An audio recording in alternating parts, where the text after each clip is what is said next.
This is a lesson on systems of objects and the third law of motion. To think about the concept of systems of objects, we have to think about what a system is. And you will see this every day, everywhere, is that you will have an arrangement of objects considered for an analysis. Could be two, could be three, could be many, right? Human body is composed of billions of things. And so multiple objects, the idea here when we have a system is that multiple objects can be combined to make any size composite object. So, for instance, if you have three objects, there's three different objects, you can have a free body diagram, but then you can also have combinations therein, right? You can have the top and the middle, or the middle and the bottom, and we have different composite ones overall, and we have multiple free body diagrams to choose from in order to look at knowns and unknowns and find forces between those different objects in that system. So when we draw free body diagrams, different combinations may be more advantageous when solving for unknowns, so keep your options open, whichever one may work best. We're going to identify external forces only. So for instance, if we have the system being all of the boxes all at once, we're not going to consider any internal forces, which would be forces acting in between those two boxes and forces acting between those two boxes. Those are internal to the system.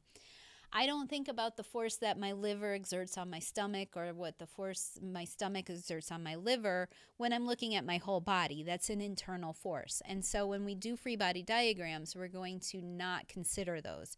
Only the forces acting from the outside of the system. Once we get free body diagrams, we will apply Newton's second law to each free body diagram separately. And we can do this in the x direction and y direction separately as needed.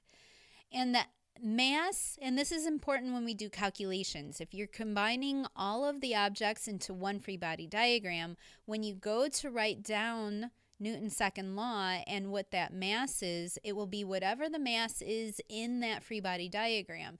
So if I wrote a free body diagram and Newton's second law for this mass, this would be total, as opposed to if I wanted to write a Newton's second law for this one, I would just use top, or the mass for this one would be bottom. Each one of those free body diagrams has its own mass, and when I write the equation, that's the mass that goes in Newton's second law. Now that we've established what systems of objects are and how to develop free body diagrams for them, we can explore the third law of motion a little bit more in depth, which is one that you may be familiar with from every day. You may have heard it, the law of action-reaction. And it is often used in inappropriate, non-physics formalized ways. When we look at this, what we need to identify is that there's one body exerting a force on a second body. So inherently we need two different bodies, and the first body exerts a force on the second body. Then the second body feels a force, the second body exerts a force on the first one that's equal in magnitude and opposite in direction as expressed by the equation. They're opposing vectors that are equal value.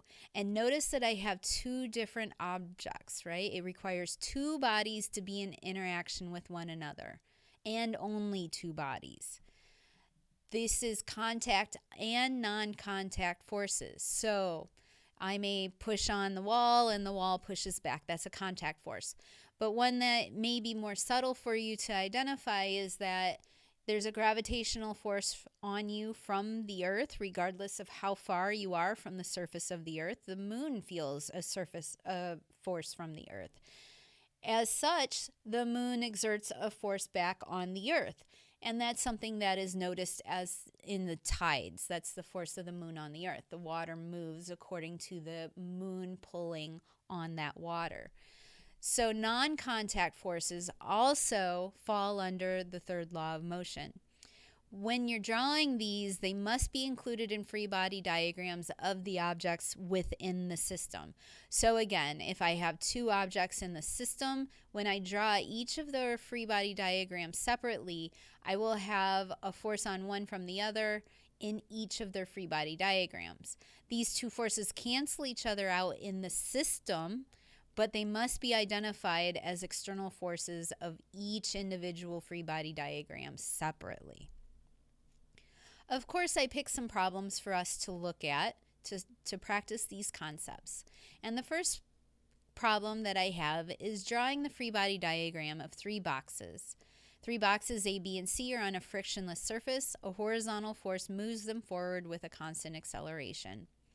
Okay, so I'm going to draw a general sketch. This is not a free body diagram. And what I'm going to do is draw three boxes. And I'm going to make them different shapes just so we can tell them apart. And I'm actually going to call them box A, box B, and box C. And it says a horizontal force moves them forward with a constant acceleration. So there's a force, moves them forward. I don't know if it's applied to A, B, or C, but I can just say that there's MA, MB, and MC, right? And that can vary and they can have different sizes. So I'm not worried about which side it's applied on. I'm also going to note that there is some acceleration for the system, that it's accelerating forward so that there's some net force on each block. Okay, so when I look at the whole system, I can draw A, B, and C all together, and I can just represent that as one big block. I'm going to take all of them, represent it as one. The force is being applied to it, and there's a weight for all of them. I'll call this the total weight. And also, there is a normal force for all of them together. And I can take that whole system and just say that it's one entity in itself. And that's all the force is acting on it. There's an external force here with the floor and the earth. If I start breaking it apart, I can do all three separately. I can do A as opposed to B as opposed to C. So if I look at A will have its own weight. A will have its own normal force. These are not the same value as the total. It has to be different. I know that in my situation here, I have the force pushing on A. And when I look at A is touching B from the other side. So there must be a force, and I will call this the force on A from B. B is pushing on A from the other side. I know this has to be true because when I look at the free body diagram of B, in order to be moving and accelerating to the right, B must be feeling a force. So there must be a force on B, and I'll label it B, comma A. And notice that these two are the Newton's third law pair created by the contact between block A and block B. These are Newton's third law pair. They are equal in magnitude and opposite in direction. If A is pushing on B, B must be pushing back on A. And you can guess in a similar manner that's true for B and C. So let's finish out this free body diagram for B. B has its own weight. B has its own normal force. And B is being pushed on from C. So I'll say the force on B from C. This has a Newton's third law partner on C. This will be the force on C from B. And notice whenever I write this Newton's third law partner out, this pair, I have two objects, B and C, and I switch the subscript down here. I always go on B from C, and this is on C from B. And this is another Newton's third law pair. There's two more forces on C. Let's not forget those. I have the weight of C and the normal force of C. And I made them shorter just because it's a smaller block. It could be different. Okay. We also have two other blocks to system of blocks to draw. A plus B, I could have those two together. And I could have B plus C together. And each of those would have their normal force and their weight, right? Each of those has their individual normal force and weight. BC, AB, A, B, B, C. When I look at A plus B, the force is being applied to A. And then on the other side, where B is, I can note that that's the same force here, the force on B from C. If I have B plus C, that means A is separate. That means the force from A is pushing on B and C. So I'll say the force on B from A is pushing there.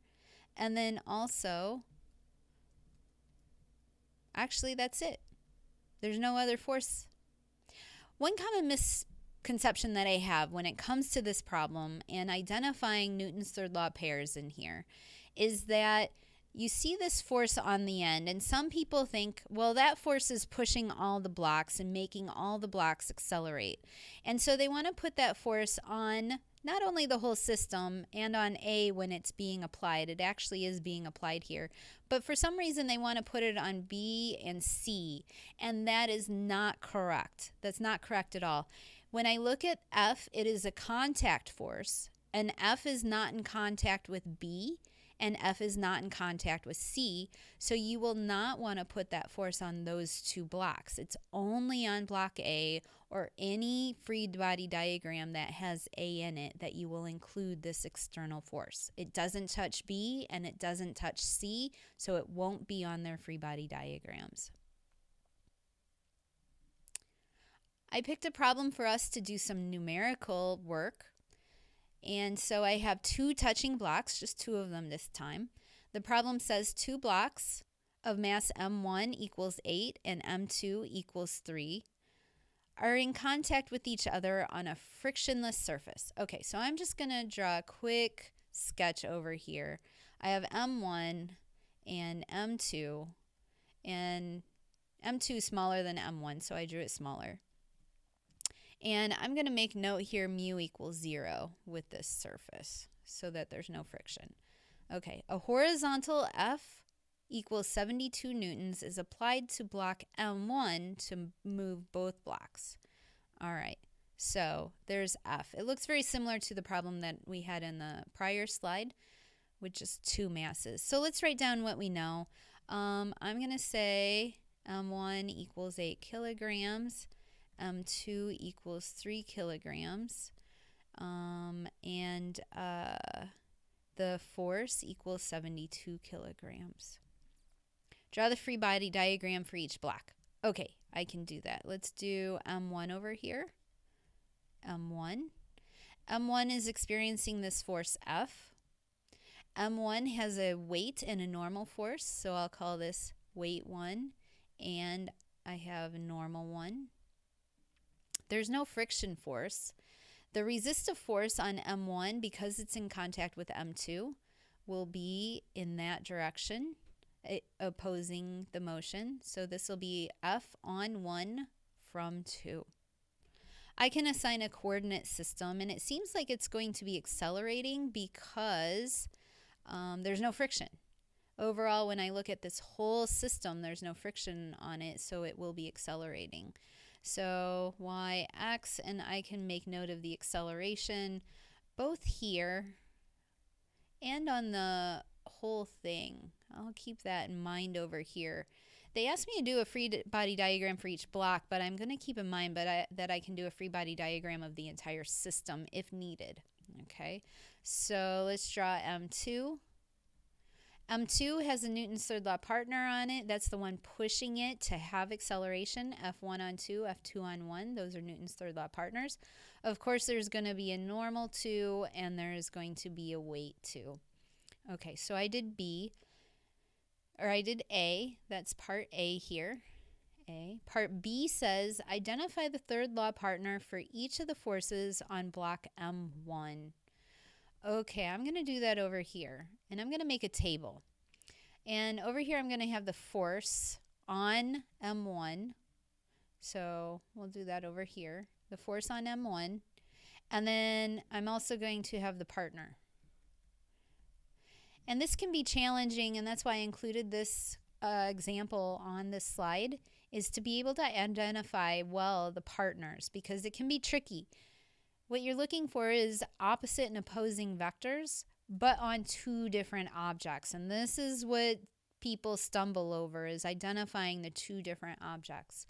So let's do an easy one on here. When I look at M1, there's three forces. F1 on 2, there's a force, there's a normal force, and a weight. Let me put the weight first and then the normal force down at the bottom. And we'll do it in this order. And what I'm going to note is that the partner for the force on 1 from 2 will be the force on 2 from 1. And note how I switch those subscripts down at the bottom. I have two different objects, so I switch those subscripts. When I look at the force F, I don't know. It says a horizontal force is applied. Okay, let's say that this is some sort of hand. So it's on block 1 from some hand, right? That's the notation. On block 1 from 2, on block 2 from 1.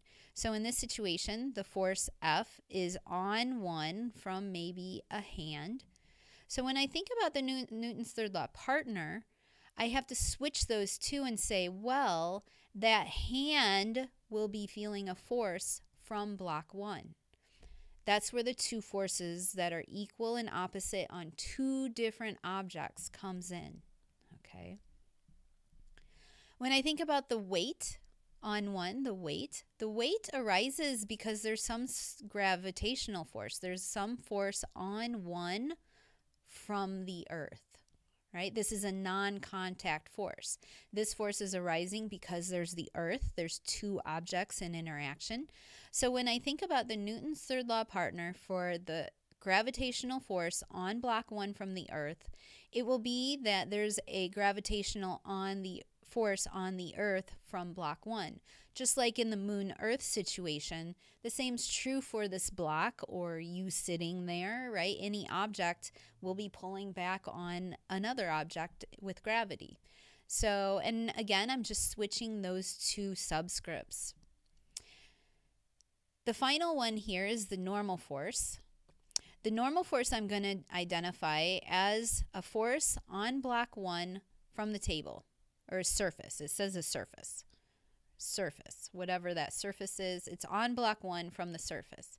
So what you're going to catch on to, we switch those two subscripts. There's a force on the surface from block 1. The surface pushes on block 1, well then block 1 pushes back on the surface. There's two objects, and those are the Newtons. Now, what students get confused about with this concept is they want to say that these two are equal, which is correct. When I look at this free body diagram and I do a net force in the y direction, the sum of forces equals MAY. When I do a net force on this on block 1, the normal force is up, the weight is down, there's no acceleration in the y direction, and you get these two forces are equal and opposite in direction. That is true. But this relationship arises because of Newton's second law. Newton's second law says that these two are equal, right? This is Newton's second law. And they are equal and opposite. They are not equal and opposite due to Newton's third law.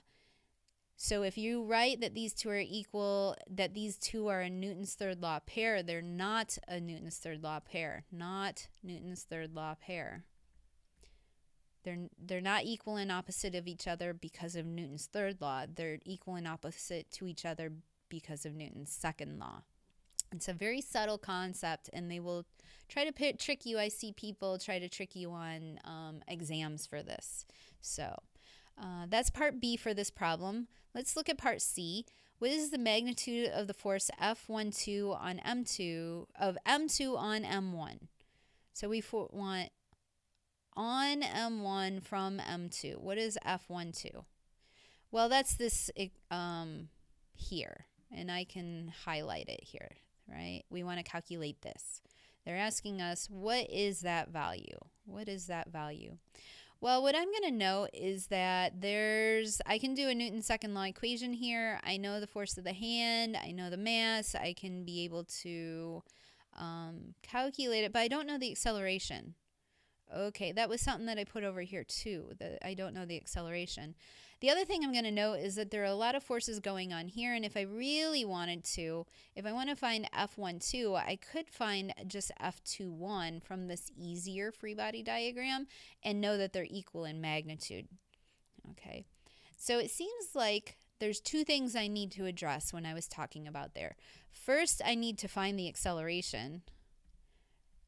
I don't know the acceleration. The acceleration isn't given anywhere in here. And if I'm given a Newton's second law, I need to have the acceleration. And that's where this free body diagram comes in. If I put both of them together, 1 plus 2, only the force is acting on it. And there's some sort of acceleration.